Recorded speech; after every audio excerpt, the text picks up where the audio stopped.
it's Dr. Sean. Dr. Sean is in the house. Good evening. Happy New Year, wherever you may be.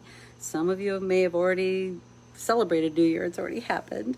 Some of you might be waiting like me in Eastern time. And tonight we're going to do a special ceremony to honor grief. And one of the things I love about Project Forgive is that we really focus on the conversation of moving through the stages of forgiveness. And grief is a big part of that. And it's so easy for the grief to get stuck, isn't it? Grief can get stuck so easy, and it takes a lot of courage to grieve. I happen to be in Florida, and apparently they do a lot of fireworks in Florida on New Year's Eve, so bear with those fireworks going on. And seeing someone like MD Rubel, please stop. We're going to ban you. Please don't do that. That's practicing really good boundaries when people are scamming you on Facebook. And I'm getting used to it now. Like, okay, let's just deal with the scammer and the spammer. So please stop doing that. Please stop posting on the page. And what I thought we're going to do a very short ceremony. When you do an honoring ceremony for those that have passed, it's very precious. You can't get it wrong. It's very sacred. I have certain things that I do for rituals, so I'm going to share a couple of them. This will probably last 15 minutes, very short time. If you are a candle person, which I am, I have some candles here with me. If you want to grab out a candle while I'm doing the preamble, that would be great. If you wanted to do a candle as part of your honoring for 2022 for a loved one or loved ones that have passed. And yeah, so before we start, I just wanted you to think about what might be your word for 2022. I always pick a word, and it seems like my word tends to be joy a lot. And because that's something I'm always focused on. No matter what's going on, I want to be able to access joy, because that's actually a skill and it's a habit. And so that's even why we have a Facebook group, Joy is a Habit. Like, how do I foster more joy in my life no matter what's going on? And there's so much going on, especially now with COVID, right? It's hard. So with that said, think about your word. The word I decided to take on, that I'm going to take on for the year, is a very strange word, and one that we have a lot of misperceptions around, and I'm taking on the word anger. And anger is a major part of forgiveness. There's stages of forgiveness: shock, anger, grief, acceptance, peace. Those are the 5 stages that we use, and they're very research-based. And sometimes we have a hard time even tapping into anger. Sometimes we stay stuck in anger because we can't access the grief. And I'm in this deep inquiry of what anger is, what anger isn't, how to unpack it. And looking at what's going on globally, there's so much anger. Anger on politics, anger on COVID, anger on masks, anger on the January 6th stuff, the storming of the White House. There's so much anger. And, what does it mean to have collective anger? So that's something that I'm in a deep inquiry about. And it's actually going to be a guiding post in the Project Forgive documentary. What is going on with all this anger, with all this shooting, with all this stuff? And to do it in a way that's non-political, to really focus and hone in on research, scholarly work, and understanding and unpacking anger. So that's a big focus of mine. And the reason I ask that, because as we get ready to do this ritual, you might be thinking about a word for this year. Maybe your word is release. Maybe your word is possibility. You could have all kinds of words that even relate to when you're still holding on to some of that deep, deep grief. And I say that with no judgment whatsoever, because we all grieve differently, and our processes are so unique and so beautiful. Okay, so with that said, a lot of research on rituals, especially when it comes to grief. And for those just joining, we're going to be doing an honoring ceremony around grieving those that have passed as we enter into 2022. And there's so much research on the impact of grieving and rituals. Now, I'll give you an example. So here, this is what I got here with me that I'll be using my ritual. If you want to grab a little item for this little ritual, please do so. I received this today from a client of mine because she knows I love sunflowers. She doesn't know why I love sunflowers. She learned today, and she gave me this. It's like a paper bouquet of sunflowers. Right? Aren't these gorgeous? It's like, it was like in a card, and then you just open it up, and it's like this 3D sunflower thing. And the reason this is so significant to me, and the way I see it, is I see it as little divine nudgings of love. Because my sister, Cindy, who passed, it's been almost 3 years. It'll be 3 years next spring. Today is her birthday. And she loves sunflowers. I still like to talk about her in the present tense because I like to be able to honor her and feel her presence, whether it's God or her. Doesn't matter to me. Just feeling that presence soothes me because I miss her so much. And I use little items too, and because there's so many ways you can do a ritual. You can create like a little altar / sanctuary, and I have one of those back at home. And another way that you could do a ritual is maybe make the person who's passed, make their favorite meal. Make a meal. In traditional Japanese ceremonies, memorial ceremonies, what they do is the living family members write messages on paper lanterns and then float them down a river to reach the deceased. That's something that they do. So the ritual that I'm going to do, I just made up. It's something that I do probably every 3 or 4 months or so. Because I know the impact of doing a ritual and honoring my missing of my family. And just before COVID hit, my mom, my dad, and my sister, all 3 of them died from 3 different cancers. It's been a very tumultuous couple of years for me. And then everything that's going on culturally and globally, I know you guys get it. I know you get it. I'm sure many of you have lost people, especially from COVID. And I just know you know. I know you know, I know that you know that I know that you know. Okay?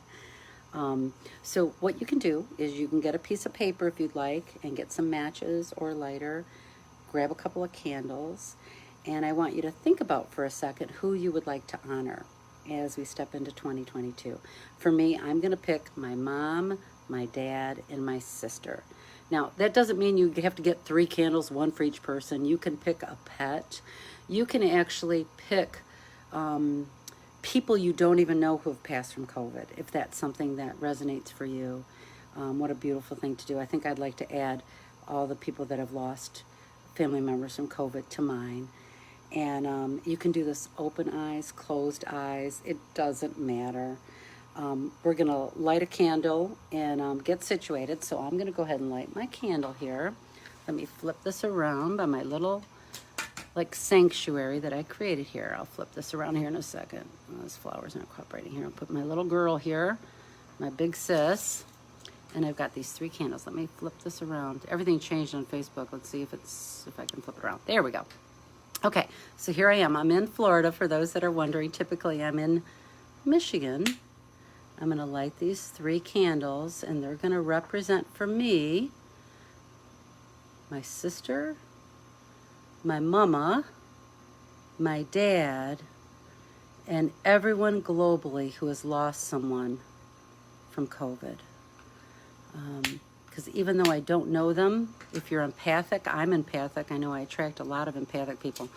Well, of course, the lighter isn't going to work here. Let me set this here and kind of do it partial here. Let me just lift this up. Do it like you do a birthday cake. You have the other candles, light the other candles.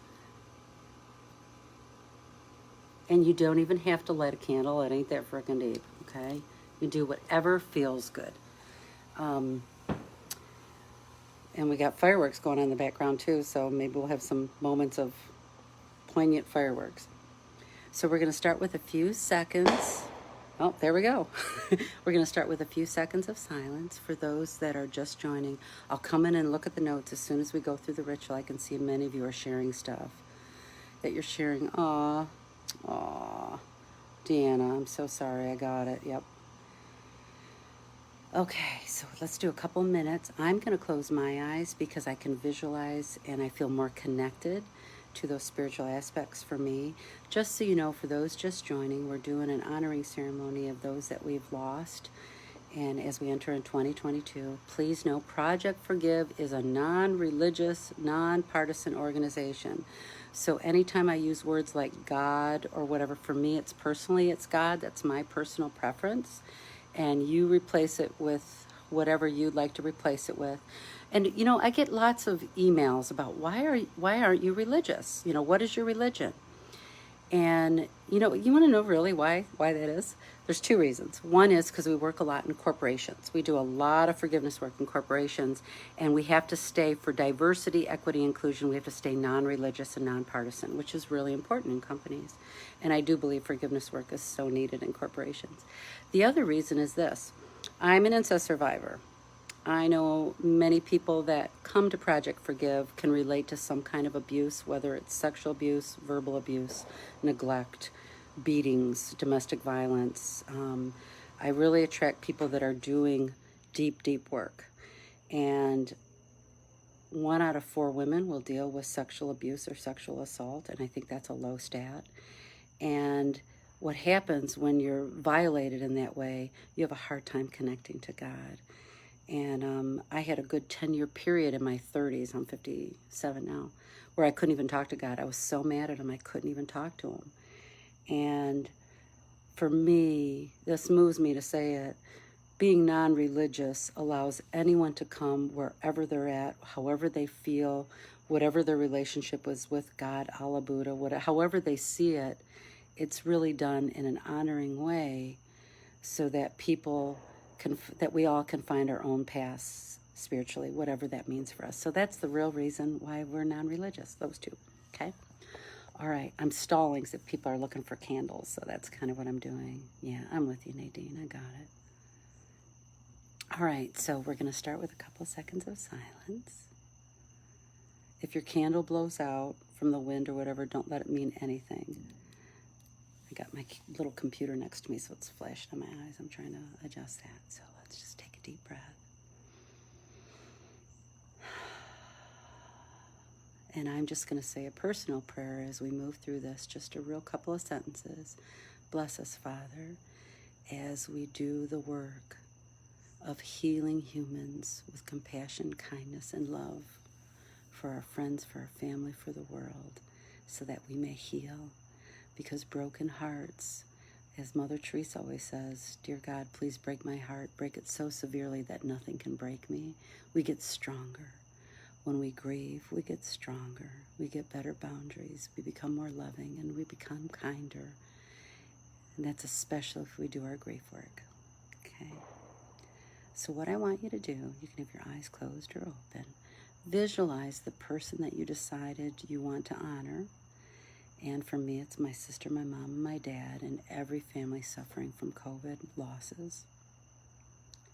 Visualize them. Visualize them sitting right there, right next to you. It can also be a pet. It can be whomever or whatever you'd like. It could be a situation that that you've been grieving over, a work situation even. You can do whatever you'd like to do. And in your mind's eye, I'd like to just ask you a couple questions for prompts. What would you like to tell them? You can say it out loud. You can say it in your mind's eye. The kind of things that I'd like to say to those that I'm honoring tonight is that love is stronger than death. Your lives were a blessing to me, and thank you. And you will always be a blessing to me. Amen. That's something I would like to say. Here's a couple of more prompts. What I miss most about you is, I'm going to say mine out loud just as a template and a model. What I miss most about you, Mom, is your laugh and your sense of humor. You had the darkest, funniest sense of humor, and your laugh was so infectious and contagious. Ooh, there we go. Told you about the fireworks. Your laugh is so infectious and contagious that I just had to hear you laugh and I would laugh. And that's what I miss most about you, Mom. What I miss most about you, Cindy, my dearest sister, is your enthusiasm. You just were the most enthusiastic go-getter I ever met. You took everything by the horn and you just and you infected people with enthusiasm and joy. What I miss about you, Dad, is your soft voice and your kind validation to me. You were so proud that I was your daughter. I felt that every time I talked to you. Yeah. Couple one more prompt. My favorite thing about you is. My favorite thing about you is. What is it that your favorite thing about them is? Favorite. My sister was so fast with math. She was the fastest runner. She could run so fast. My mom was an amazing hairdresser. My hair has never been the same since she passed. My mother did my hair my whole life. She was a hairdresser. Yeah. For those just joining, we're simply doing an honoring ceremony of those in our life that have passed that we'd like to honor going into 2022. That's it. Favorite thing about you. And the whole goal of this ritual is just to get present to how much you love and miss those people in your life. And when I do this, I actually can feel them. And maybe it's not them. I don't profess to know. Maybe it just simply is God comforting me. I'll take it, whatever it is. Okay? I'll take it. I should have said grab some Kleenex too. Sorry. Yeah. One of the things that really soothes me in a ritual are poems. So I picked two of my favorite poems. You might recognize them, you might not. One is from that I've seen about a ship, and then the other one's from Maya Angelou. So I'm going to read these two, okay? Take a deep breath. All we're doing, got exclamation points with the fireworks. All we're doing is simply honoring some people in our life that have passed as we enter into 2022. That's all we're doing. And I think as I read these poems, I'm going to go back to the candles. Let me flip it around. Here we go. This is my little sanctuary altar. For those just joining, my sister loved sunflowers. I happened to have gotten them as a gift today, so it was perfect to add to the ritual tonight. So here's the first poem. Pardon me. I am standing upon the seashore. A ship at my side spreads her white sails to the moving breeze and starts for the ocean. She is an object of beauty and strength. I stand and watch her until, at length, she hangs like a speck of white cloud just where the sea and sky come to mingle with each other. Then someone at my side says, "There, she is gone." Gone where? Gone from my sight, that is all. She is just as large in mast, hull, and spar as she was when she left my side. And she is just as able to bear her load of living freight to her destined port. Her diminished size is in me, not in her. And just at the moment when someone says, "There, she is gone," there are other eyes watching her coming and other voices ready to take up the glad shout, "Here she comes." And that is dying. Take a breath with me because I need it. This was by Luther Beecher. That really comforts me. And it taps into authentic grief so I can get some release. And that's the whole goal, is to get some authentic release. There's distinctions between grieving and suffering. And right now we're doing a grieving process. Now here's one more poem by Maya Angelou. When great trees fall, rocks on distant hills shudder. Lions hunker down in tall grasses, and even elephants lumber after safety. When great trees fall in forests, small things recoil into silence, their senses eroded beyond fear. When great souls die, the air around us becomes light, rare, sterile.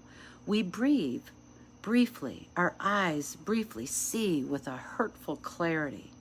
Our memory, suddenly sharpened, examines, gnaws on kind words unsaid, promised walks never taken. Great souls die, and our reality, bound to them, takes leave of us.